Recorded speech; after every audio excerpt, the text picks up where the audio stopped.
Hi, this is Beth from Around the Table Yarns, and today for Sock Club, we are going to be working on the Southwest stockings. And this pattern was written by Heather Walpole. It was part of the knit show with Vicki Howell. And so we are working on the Christmas stocking. I will be working on the Christmas stocking and talking about using stranded color work in a sock pattern. This is a very basic pattern for stranded color work. It does not have complicated or difficult color patterns to follow, and the chart is very simple. We have a link directly to this on our website. So I'll just share my screen for a second.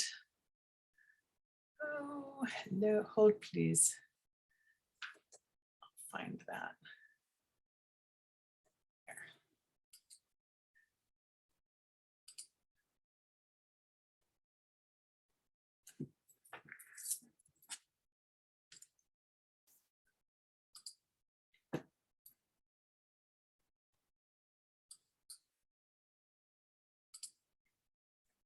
Okay. So I'm going to share my screen. Oh, can you see this? Can you see the events page? Okay.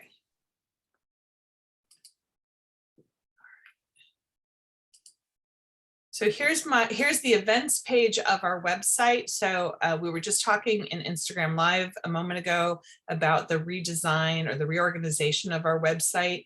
If you're having any difficulty finding things, we've tried to streamline it. Events is where you will now find all the Project Monday, because that's an event in our store. Also Craft on Tap, and as it arrives shortly, the Yarn Discovery Tour. If you click on Project Monday, that same first page of Project Monday information is there, including the drop downs of each individual Project Monday offering. So we're in Sock Club, July 25th, casting on the Southwest stocking by Heather Walpole. And if you click on that, it will take you directly to the pattern link, which is a nice place for me to show it to everybody. So the pattern is calling for 4 colors. And in the cozy sock, they're doing that with a worsted weight yarn knitted to a 22 stitch to 4-inch gauge, which is tighter than a worsted weight would normally be knitted. So you could do this in sweater from Blue Sky Fibers, you could do this in Rios, you could do this in any of our worsted weight yarns. Germantown would be a great choice for this. Any worsted weight yarn, and you're not going to need a ton of it. For each color, you only need about 100 yards for the cozy socks. And then the Santa sized holiday stocking, we're using a bulky yarn, and I'm using Deluxe Bulky Superwash, which is very similar to the gauge that they give here. And again, I did get 2 skeins of the first color of the main color because they're asking for 132 yards and our skeins only have 109. So just to be on the safe side, I've got an extra skein of my main color. And I'm doing it on the 10.5, I believe. Yep. And so the materials are very straightforward. You could use scraps of yarns that you have. You can double up to make things bulkier if you want to do the stocking. Or use a worsted weight scrap that you have. So to begin, it's only 48 stitches. We cast them on and arrange them evenly on 4 needles and join, being careful not to twist the stitches, or arrange them and distribute them on your 2 needles if you do 2 circulars, or 1 needle if you do magic loop. So there's no reason not to do this in your favorite method of working in the round for socks. So there's 7 rows right here, are 7 rows of ribbing, knit 2, purl 2, and then we begin the ankle, and the chart begins immediately. So I've started with my main color, I've done my 7 rounds of the ankle, and then I started right in on the chart. So let's go to the chart and look at that. And here it is. Can we make it bigger? The first thing, I just want to remind people who don't do charts very often that they are representational of what you see in the direction that you're knitting. So one of the things that can feel confusing when you're looking at a Fair Isle or a stranded colorwork chart is that the information is presented to you from the direction that you're knitting it. So if you were knitting it from the toe up, then this chart right here would look exactly like your sock. And if you're knitting it from the leg down, this is upside down. So please remember, this is a leg down. We're starting at the cuff and working down. So you can see there's little dots here, right under the ribbing, and those are these pink dots here. It is a 4-stitch chart with 33 and then another 34 rows. So what happens here is that the first 33 rows are worked, and then you go immediately into the heel. And then the next 34 rows are worked, and then you go into the toe. So the ribbing, the heel, and the toe are all worked in the same color. And the colorwork sections are only done on the tube sections of the sock. So you won't have to do any special shaping techniques. You won't be picking up stitches or doing anything on these sections. All you'll have to do is the stranded colorwork. 4 stitches, so stranded colorwork or Fair Isle knitting came from it didn't come from Fair Isle, but it's certainly been popularized by people who live on Fair Isle in the Shetland Islands. Stranded colorwork traditionally from the Shetland Islands only uses 1 or 2 colors per row or round. So you can see here that there's only the yellow and the pink, there's only the yellow and the green. Here there's only the yellow, only the black. And then again, it's not like this green shows up in a row that also has black in it, also has yellow. So typical Fair Isle or stranded colorwork is 1 or 2 colors per row. And the reason for that is that you're managing the yarns with 1 or both hands. And so they just traditionally have only had 1, but the rapidity of the color changes, and you can see some of that in this design here for the foot. The rapidity of those color changes can make it look very alive and busy and fun, especially if you choose colors that vibrate a little bit against each other. When we read the charts, we look for the numbers to tell us where to go. So chart 1, chart 2, we go to chart 1 first. Stitches 1, 2, 3, 4. So we're reading our stitches from right to left, and we're reading our rows from bottom to top. So we're going to start where the 2 1s are. The first stitch in our pattern repeat will be this 1, and it will be a knit stitch in yellow. And then there will be another knit stitch in yellow, another. The whole round will be done in yellow.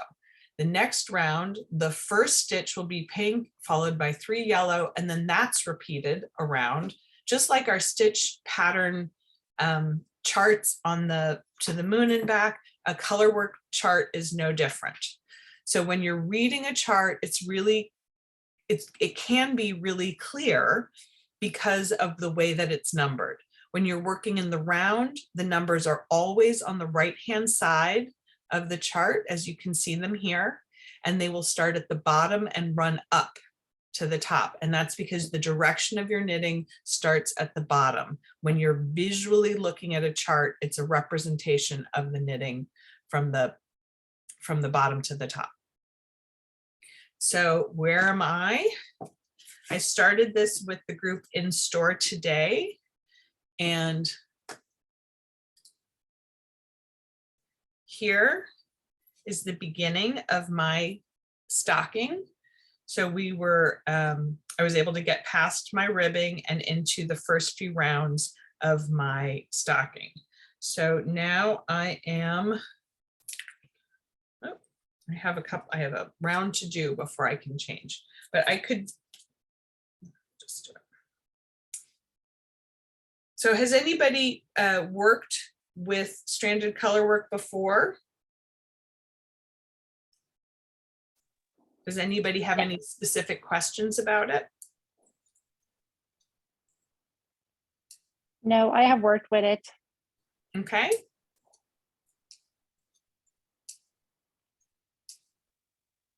How often are you picking up the floats on this? Every 4? So because of the pattern being a 4-stitch repeat, you do not need to catch your floats.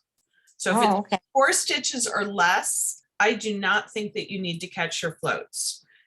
This is what the inside of my stocking looks like so far. And I don't really feel like that needs to be caught. Okay. Okay, so that's a great question. So traditional Fair Isle patterning has short repeats or short repeats of the stitch pattern. And so that makes it much easier to work because there aren't long, so a strand, it's called stranded color work because you're carrying a strand. I just realized that I should be spotlighted for everyone, sorry. So it's called stranded color work because you're stranding the color that's not in use on the wrong side of the fabric. So I've knitted this little stitch on the right side of the fabric, and then I've carried the purple in a strand behind to the next time it comes in. So that's stranded color work. If I were carrying it more than 3 or 4 stitches between use, then I would want to secure that float because the floats can catch fingers and toes. Now, hopefully this won't be such an issue because nobody's putting their feet into my Christmas stocking. But when you're making socks, it does make a difference. So if a pattern has 5, 6, 7, 8 stitches, 9, 10, 11, 16, it's not unheard of. If you've ever seen yoke patterns on Norwegian sweaters, there can be up to 30 stitches between those floats. That can be a really, really long float. And there's different ways of catching them, which frankly, we weren't going to cover today because we don't need to. because we're doing a simple one. Right. So that's it, but it's a really good question. Also, we were talking about the way that you knit and the way that you hold your yarn when you're doing stranded color work. So it sounds like everybody has had a chance to do stranded color work. Does anybody hold both of the colors on the same side in the same hand when they do it? I do. You do. And do you hold it on the left or the right? I'm holding on the left. On the left. I'm a So, continental. yes. So do you put both of your yarns over the same finger, or do you put them around 2 different fingers, your pointer and your middle finger? I twist them differently around my fingers. Okay. So I have one, but it's coming over the same finger. So It depends on how much color works there is. If there's a lot of color work, I use a little ring that has 2 little loops on it that I've Norwegian stranded color work thimble. That could be what it's called. we carry them. And if it's just a little bit, I twist them over my pointer finger and then I have them through my other fingers. Okay. Well, here I am. I'm ready to add back in my main color to this row. So I'll show. Now, please notice that it is very loose right here. Because this is a stocking, I am cutting my ends and just leaving them to be worked in later. If this bothered me, that there's a little bit of an opening back there where I cut the yellow and joined the red, I could tie a bow and leave it on the inside, and that would close the opening on the outside here. It would secure it for the time being, and I could keep working without having to worry about it. I don't feel like doing finishing work is very helpful in case you make a mistake and you want to rip back. I feel like it's important to leave things kind of fluid in the middle of a project when you're just starting off on a project. So I'm working this magic loop. So now I have my 24 stitches on the first side of my stocking ready to go. I've done rows 8 and 9, and now I'm going to do row 10. So it's a yellow stitch followed by 3 red stitches. The red is already attached. So I'm going to grab my yellow, find the end. I'm going to just pinch the tail of my yellow behind and work 1 stitch. I just want to secure it in there. Now, what Anna was saying is that she holds both of her yarns here with her left hand, and maybe do you then do one this way and one that way, kind of? Or do you just hold them over the one finger and pinch at them? But that is one option.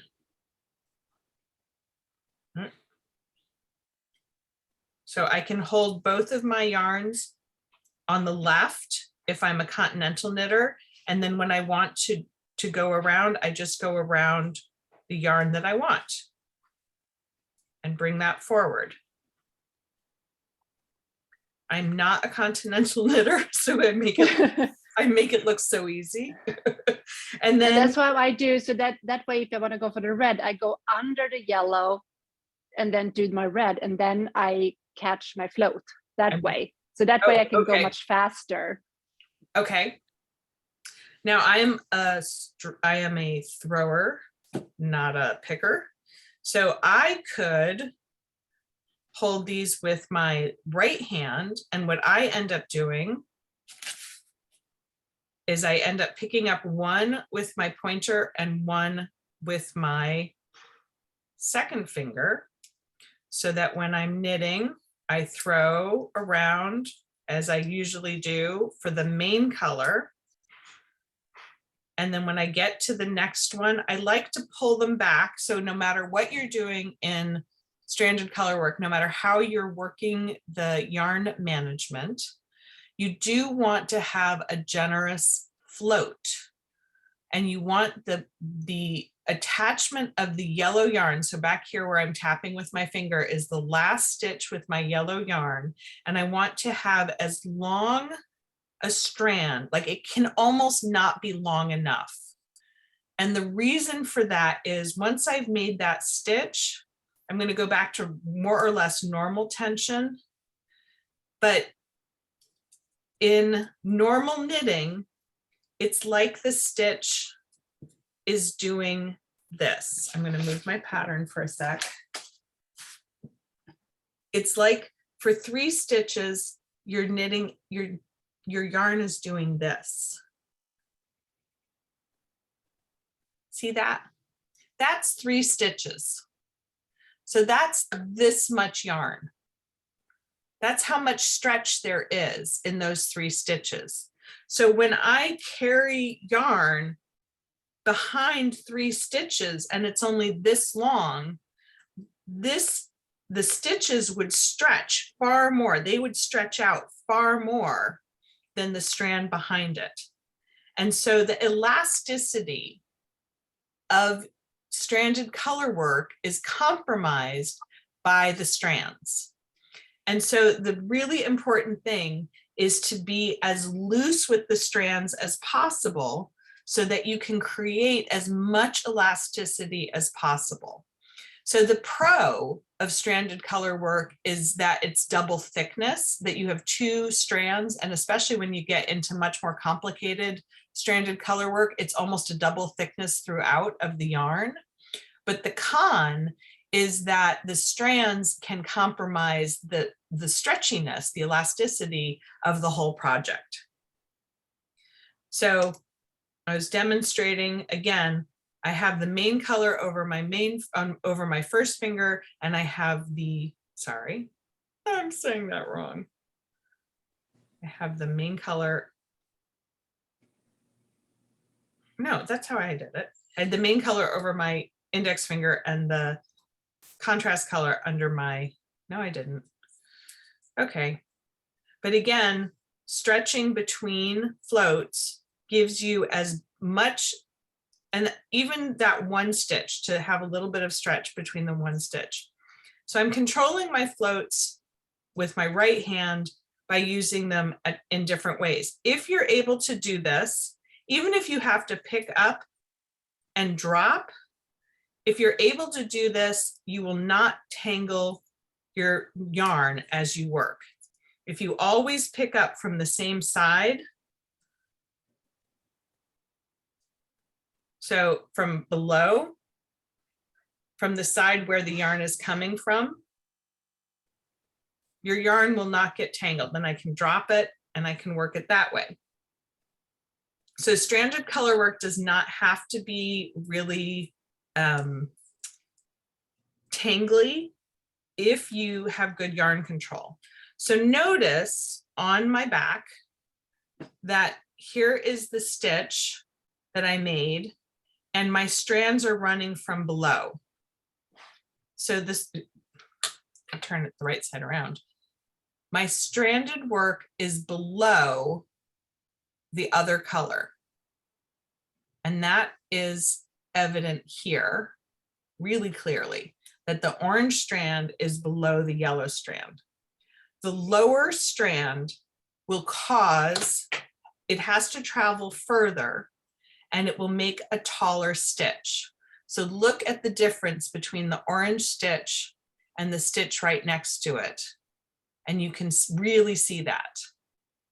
So dominance in color work has to do with where the yarn is coming from, and it creates bigger or smaller stitches. So if you do not hold your yarn, so this is one of the things we think about when we do stranded color work, is how we're holding our yarn and how we're managing that yarn. If you hold your yarn in exactly the same way, so if I hold both of the strands exactly the same and I pick up and change colors. So again, I'm going to start with my yellow. My yellow is going to come in first. And then I'm going to bring the red from the right. So it's typically the yarn that comes from, so leave a nice long strand. Sometimes when I'm turning on either between needles, I hold a little bit of the strand there to secure that first one, so I don't pull it too tight. Okay, so then I'm going to go ahead and do this.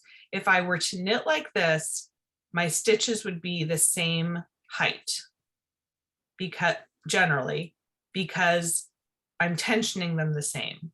So if I really consciously tried to do that, if I tried to make my stitches the same way and knit them in the same way every time, they could be more or less the same height. But if I hold them differently, the one that comes from the left will be the dominant stitch. And that's because it has to come from underneath the other strand. And so it's longer. So the left-hand stitch is typically longer, more dominant, shows up more. In stranded color work, what that boils down to is don't keep switching them around.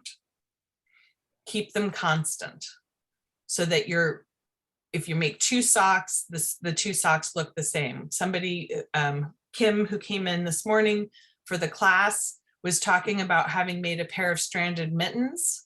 And in the first mitten, she carried the black yarn over her left hand and the purple yarn over her right hand. And then in the second mitten, she swapped them. And it was a color work pattern where the black was supposed to look like trees. And she said you couldn't even tell they were the same pattern. You couldn't even tell it was supposed to be a pair of mittens because of the difference in the appearance of the stitches. So this is meant to be a very easy stranded color work, and it's only 4 stitches wide. So there's not a lot of color changing going on. But the other way to do it is to hold 1 strand in your left and 1 strand in your right. And you can kind of adjust as you go, as you get comfortable with it.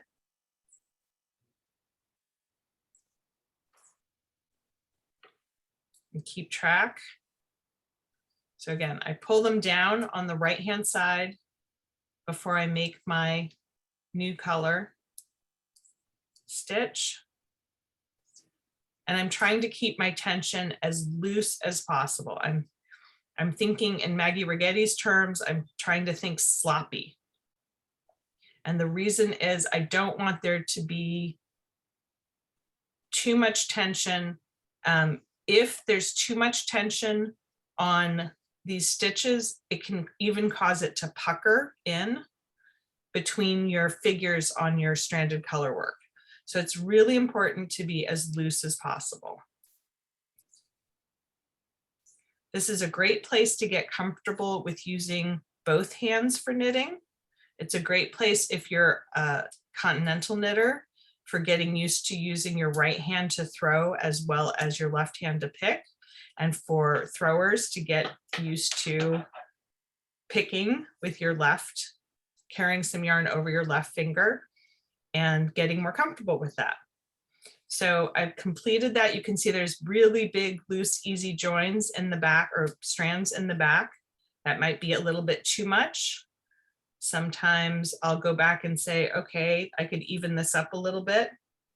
And you can even pick out and even up your strands, because I maybe used a lot going across the gap and not so much there. Like this one, I was talking. And so I wasn't stranding as carefully. So these last few maybe could use a little bit more yarn.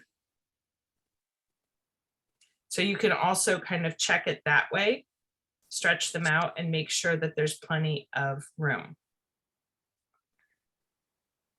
Don't get crazy with it, but make sure that they're nice loose strands and that they are not causing you to pucker on the surface of the fabric. You'll notice that right away.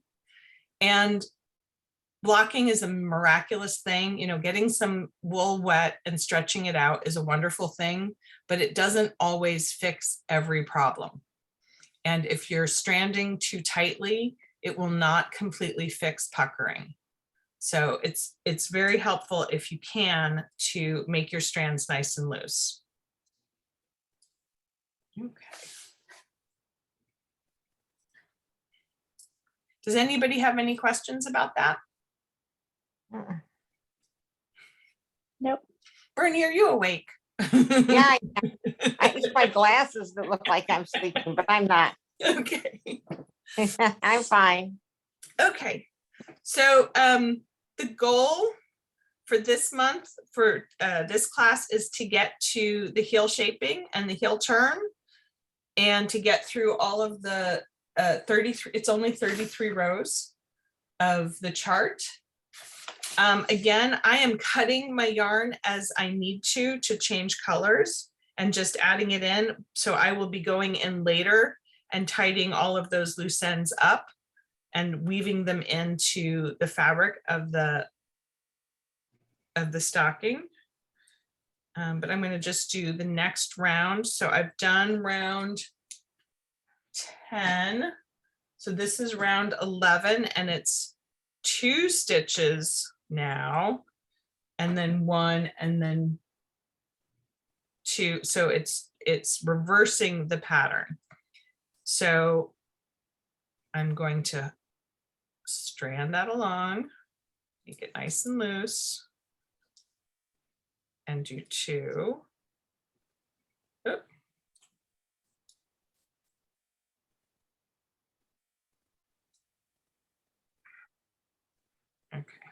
It's a little fiddly here.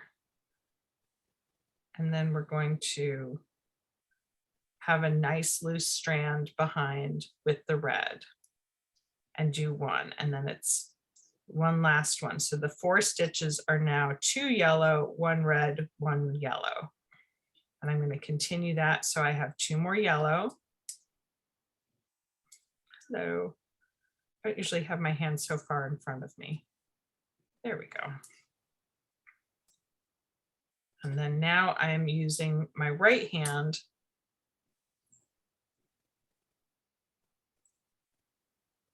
for the single. So again, I'm not switching the yarns around. I'm letting the yellow continue to be the dominant one. I continue to move those down so that when they're 4 stitches apart or 3 stitches apart,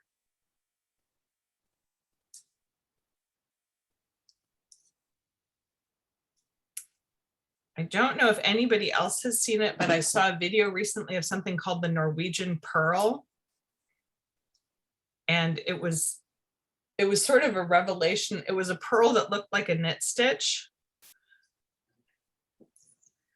And I thought, oh, well, maybe I could learn to do continental knitting.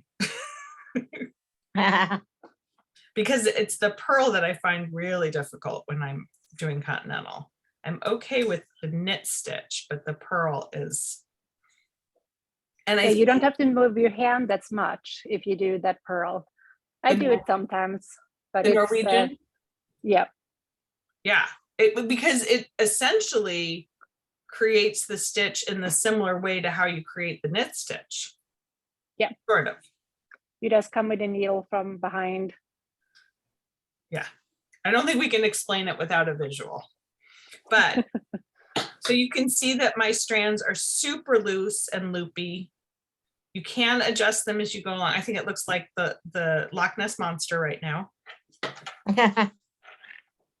And I'm going to finish the other half of round 11. So, and it's the same on both halves of my yarn. So I'm going to continue doing it with both hands. And then I've got this nice long strand. So especially where you're joining, you want to make that a really loose strand across the opening.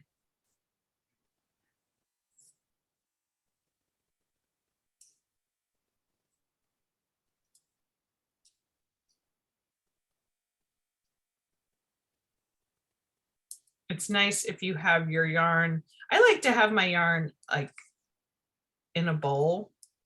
A lot of times I work with it near me in a big salad bowl. Because I have cats and they like to chase things around if they're rolling around on the floor. And I have cats, so I have cat hair and corgi hair all over my floor. So I like to have things in something that's a little cleaner. But I've even used Tupperware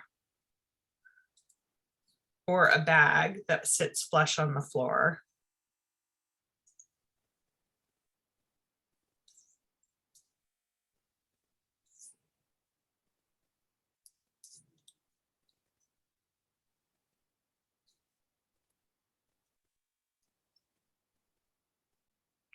Oh, look, vegetable matter. It's a stick. Yeah. It was from a real sheep.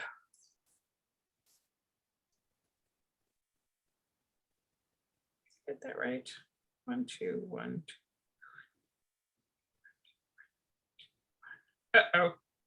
My pattern got off. No, wait, that's right.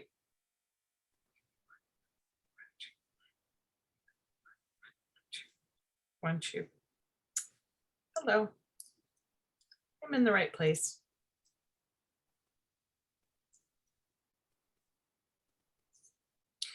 So I just want to encourage everybody to let it feel sloppy as you're making these stitches, as you get comfortable with doing stranding, because in the end, that will make a fabric that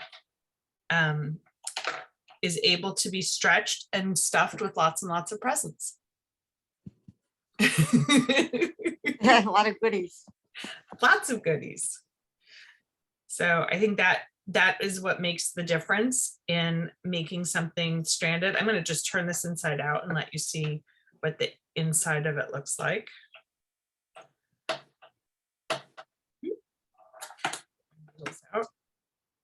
So again, you want it to be stretchable. And that's where the sloppiness of the stranding comes in, is to make it stretchable. Okay. So that is the beginning of our Southwest stocking.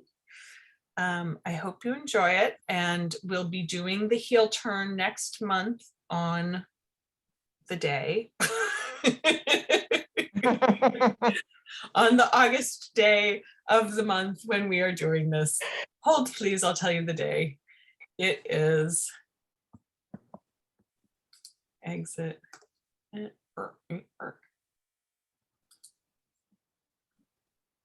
It's August 22nd. Any questions? Nope. Okay. I hope you guys have fun with this. I can't wait to see everybody's socks / stockings, and have a great night. Okay, good night. Good night. You too. Bye. Bye. All right, good night. Nice seeing you guys. Nice seeing you.